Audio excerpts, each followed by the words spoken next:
ये हमारे पास आई है कसीडा। तो ग्राउंड इसकी रेडी हो चुकी है। अभी हमने कवरिंग स्टार्ट की हुई है। अभी इसको कवरिंग लगा रहे हैं। इस तरह ये इसका बैक बम्पर है, वो भी आपको चेक करवाते हैं। ये चीज़ आप चेक कर सकते हैं। इसका ये बैक बम्पर है, ये भी हमने पेंट करना है। ये चीज़ देख लें, जैसे ये पेंट होता है साथ में आपको चेक करवाते रहेंगे। ये साइड आप चेक कर सकते हैं, कवरिंग हमने लगा दी।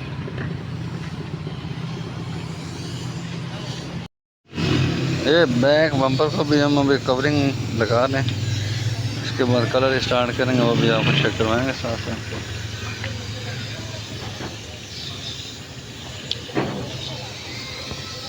जी पहले हमने कवरिंग लगाई हुई थी, अभी ये फाइनल कलर इसके ऊपर लगा रहे हैं। ये चीज़ आप चेक कर सकते हैं।